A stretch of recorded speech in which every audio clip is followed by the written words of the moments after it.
Yes, hello mga idol. Welcome back sa aking YouTube channel. So, for today's video mga idol ay mayroon pong nag-comment sa upload natin nakaraan. So, ito yung comment niya. Paano po gawan ng karaoke yung song? So, shout out sa'yo, Bang. Ngayong sa video ito ay yun ang tutorial po natin kung paano gawing karaoke yung song. So, madali lang yan mga idol. So, pumunta lang tayo ng Google. Yan. So, i-type nyo ang vocal remover. Type nyo lang vocal remover yan, then search. So, piliin nyo ito mga idol yung sa taas. Yan, yung vocal remover and isolation, AI. Click po natin yan mga idol. So, ganyan po ang itsura niya. Ayan. So, makikita natin dito, browse my files. Click po natin yan mga idol. Then, select na natin sa ating file. Ayan. So, audio. Ayan. So, dito nalalabas yung mga kanta natin mga idol na or mga files na mga music files. Yan. So, try natin ito. Hawak mo. Hawak mo yung beat. Pero baka makapirit. Pero, wag lang nating anuin mga idol. Wag lang nating patagalin. Yan. Kunyari lang, tapos ipindot na natin to yung pagkapindot ng browse file, select na po tayo ng music. Yan. So, wait lang po natin mag 100%.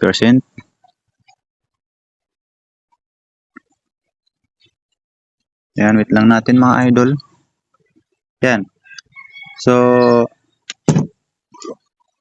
ngayon, pakinggan nyo mga idol. I-play natin. Wala na yang vocal, kundi ano na lang siya. Yung sa pang karaoke na lang. Trupukan po natin i-play. Laksan natin. Pakinggan natin mga idol. Pindutin lang natin to yung play button.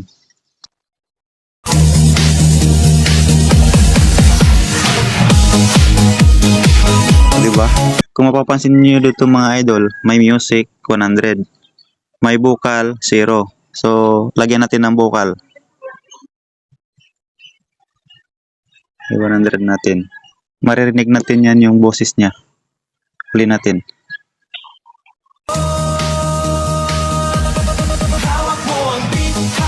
So, diba mga idol? So, ganun lang. Ito, i-zero nyo lang. Tanggal na yan yung boses. Tanggal na yan mga idol. Tingnan nyo. So, yun. Karaoke na yan siya. Then, pindutin natin to yung save mga idol. Para mag-save siya as karaoke. Yan. Then, pindutin natin yung music. Yan. Then, audio. Dito lagyan natin mga idol ng pangalan para pag isi-select natin,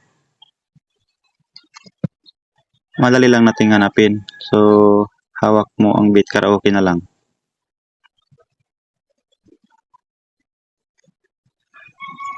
Karaoke. Kasi, ituturo ko pa sa inyo mga idol kung paano lagyan ng karaoke talaga siya. Yan.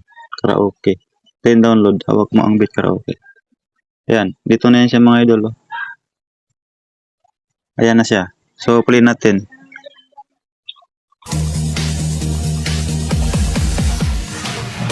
Diba? So, wala na siyang ano na siya mga idol. Music na lang talaga siya. Wala na siyang vocal. So, ngayon, paano na natin gagawing karaoke yan? So, padali lang yan. Gamit ang CapCut mga idol.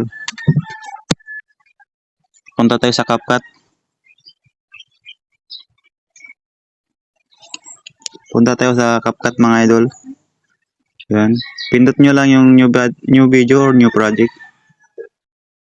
Then, ano lang tayo ng mga background dito.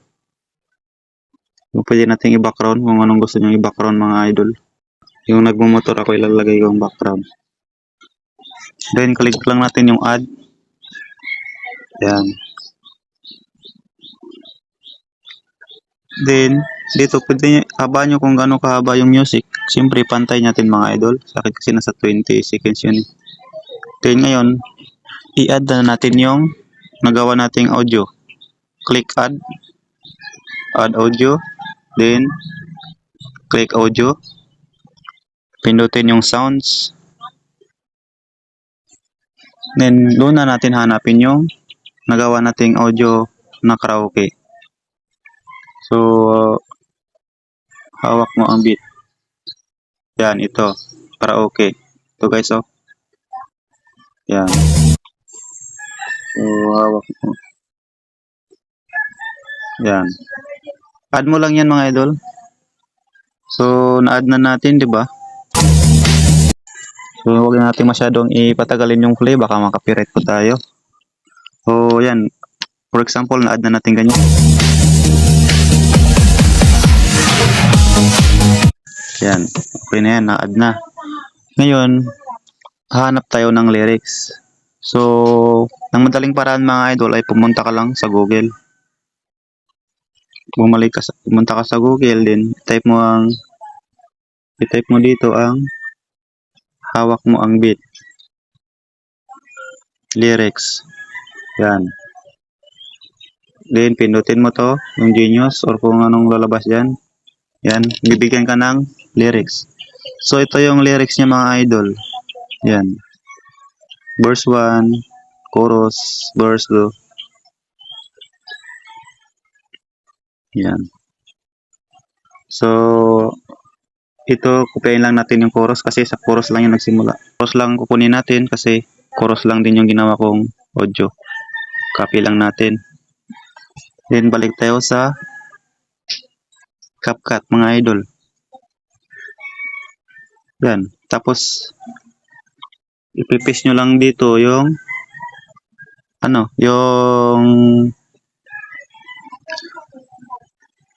yung lyrics mga idol. So, ita-timing nyo lang yan kung saan banda siya.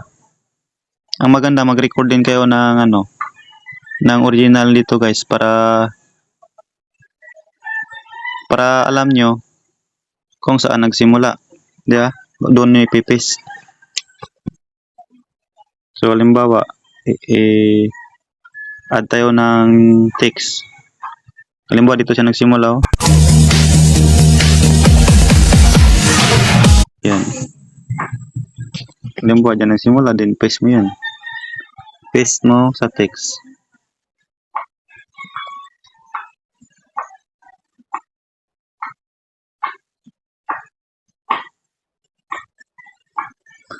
Or mas madali mga idol, auto caption na lang natin.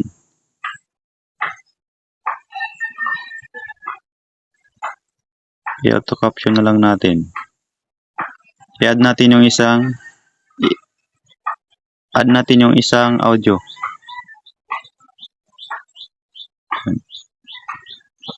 Yung original mga idol, yung may vocal pa siya. Ito sa tanggalin lang natin mamaya.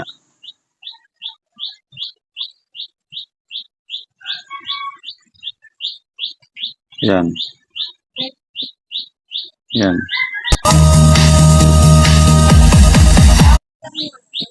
Yan siya nagsimula eh. Pindutin natin ang auto caption. Text, then auto caption.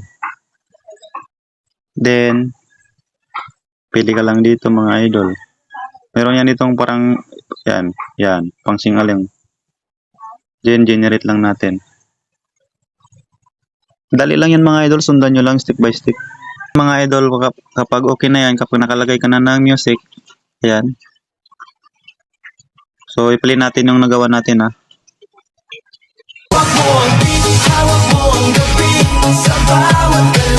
So, yan di ba mga idol, karaoke na po siya. Then, para mawala yung voice niyan mga idol, i-remove na natin to yung original music niya. Ayan.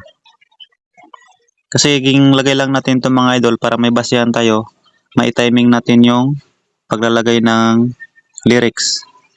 Then, i-remove, tap lang po natin, tapos remove po natin. Yan. So, yung matitira yung ginawa natin kanina sa may Google, yung ano lang, yung music na lang talaga, wala ng vocal. So, play natin. Dito siya nagsimula.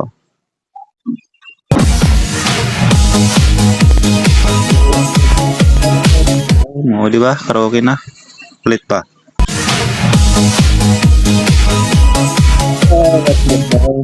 So, yun lang. Dugtong-dugtong nyo lang ulit mga idol. Kapag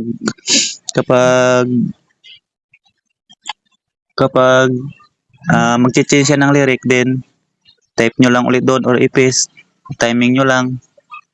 Basta i-download nyo lagi yung ilagay nyo rin lagi yung original niya para basihan nyo, hindi kayo malito. Then tanggalin nyo lang kapag tapos na yung paglalagay nyo ng lyrics. So ganun lang kadali gumawa ng karaoke mga idol. Yan, flipan natin isa. Sana hindi tayo makaka-copyright sa YT. Yan. Yan lang. So yung lyrics mga idol, pwede nyo rin yung bago-baguhin yung kulay. So halimbawa, baguhin natin yung fonts, pindutin nyo lang yung style. Kung halimbawa, gusto nyo yung fonts is malalaki. Yan, ito. Yan, para mas makita nyo. Lagay nyo ng kulay, halimbawa red. Yan, full dilaw. Yan, dilaw na lang. Then play. Ano natin, tingnan natin.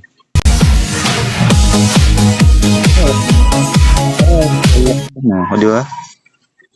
Tingnan nyo mga idol, kapag gaganyan mo, ayan, yan o, hawak mo ang beat, bumabago yung kulay.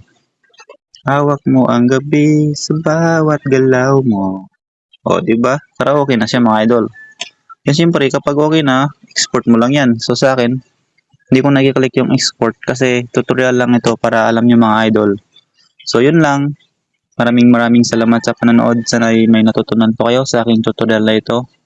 Kung may hindi pa na may naguguluhan, i-comment nyo lang sa comment section para maipipix po natin at masolusyonan ang inyong mga kailangang malaman. So maraming salamat mga idol sa panonood. Bye-bye.